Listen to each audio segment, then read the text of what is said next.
নমস্কার, গুরুকুল ইনফো চ্যানেলে জানাই আপনাদের স্বাগত। কম্পোজিট গ্রান্ট সংক্রান্ত একটি গুরুত্বপূর্ণ আপডেট আপনাদের সামনে শেয়ার করার চেষ্টা করব। এই কম্পোজিট গ্রান্ট রাজ্যে কত শতাংশ ছাড়া হলো, কোন স্কুল কত টাকা পাচ্ছেন, স্টুডেন্ট পিছু কত টাকা অ্যালোকেট করা হয়েছে, প্রথম কত শতাংশ দেওয়া হচ্ছে, এর পরবর্তীকালে কি দেওয়া হবে, সম্পূর্ণ ভিডিওতে আপনাদের সামনে বিস্তারিত তুলে ধরার চেষ্টা করব। ভিডিওটি শুরু করার আগে চ্যানেলে যারা নতুন তাদের বিশেষ অনুরোধ, চ্যানেলটি সাবস্ক্রাইব করে পাশে থাকুন। পাশে থাকা বেল বাটনটি অবশ্যই প্রেস করে দেন যাতে আমার দেওয়া ভিডিওগুলো সবার আগে আপনার কাছে পৌঁছায়।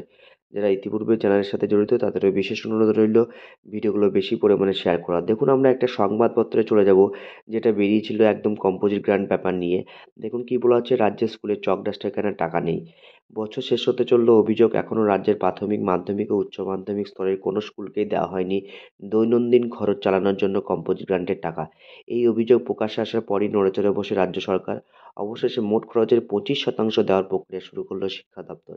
ইতিমধ্যে ছাত্র সংখ্যা নিরীক্ষে কোন স্কুল কত টাকা পাবে তার তালিকাও পাঠিয়ে দেওয়া হয়েছে জেলা স্কুল পরিদর্শকদের কাছে। দেখুন, একদম একটা অর্ডার বেরিয়েছে, যেটা ডিস্ট্রিক্ট ওয়াইজ একদম অর্ডার।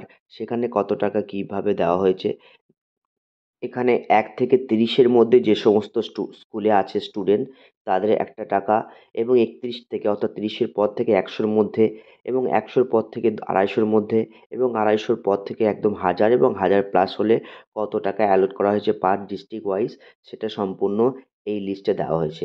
এখানে বলা হয়েছে যে সমস্ত স্কুলে ১ থেকে ৩০-এর মধ্যে ছাত্র সংখ্যা আছে তারা পাবে মাত্র ২৫০০ টাকা, এবং ৩১ থেকে ১০০-র মধ্যে স্টুডেন্ট হলে পাবে ৬,২৫০ টাকা, ১০০-র উপর থেকে ২৫০ হলে ১২,৫০০ টাকা, ২৫০-র ওপরে স্টুডেন্ট হলে পাবে ১৮,৭৫০ টাকা, এবং ১,০০০-এর ওপরে স্টুডেন্ট হলে পাবে ২৫,০০০ টাকা। এই ২৫% এখনও পর্যন্ত কম্পোজিট গ্রান্ট ছাড়া হয়েছে। এর পরবর্তীকালে বাকি যে ৭৫% সেটাও ছাড়া হবে। যাই হোক, ভিডিওতে এইটুকু তথ্য আপনাদের সামনে শেয়ার করার চেষ্টা করলাম। ভিডিওটি ভালো লেগে থাকলে শেয়ার করার অনুরোধ রইল। ভালো থাকুন, সুস্থ থাকুন। ধন্যবাদ।